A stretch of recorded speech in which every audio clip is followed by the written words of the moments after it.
முதல்ல எல்லாருமே நினைக்கிறது என்னன்னா, ஆர்பிஐ தான் வந்து கடன் குடுக்குதுன்னு நினைச்சிட்டு இருக்கலாம். ஒரு பெரிய மாயை.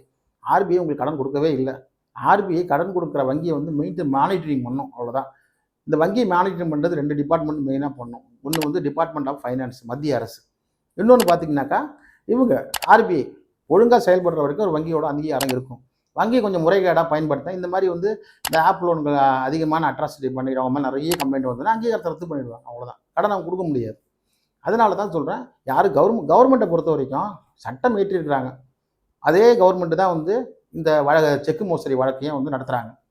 இப்போ கவர்மெண்ட் நடத்துறாங்கன்னு நீதிபதிகள் வந்து பார்த்தீங்கன்னாக்கா, இங்க இருக்கக்கூடிய ஜுடிஷியரியோட ஒரு அங்கம் தானே. ஸோ அவங்க வந்து நடத்துறாங்க. செக்கு மோசடி பண்ணக்கூடாது.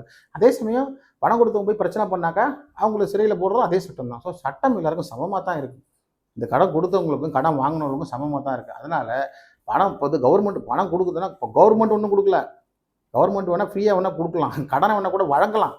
அது விவசாய கடன், கல்வி கடன் போடுறத வந்து கவர்மெண்ட் சிபாரிசு பேர்ல வங்கிகள் தான் கடன குடுக்க முடியும். ஸ்ட்ரெயிட்டா மத்திய அரசு கடன் கொடுக்கும் நிறுவனம்னு ஒரு நிறுவனத்த வைக்க முடியாது. வங்கிகள் மூலமா தான் கடன குடுக்க முடியும்.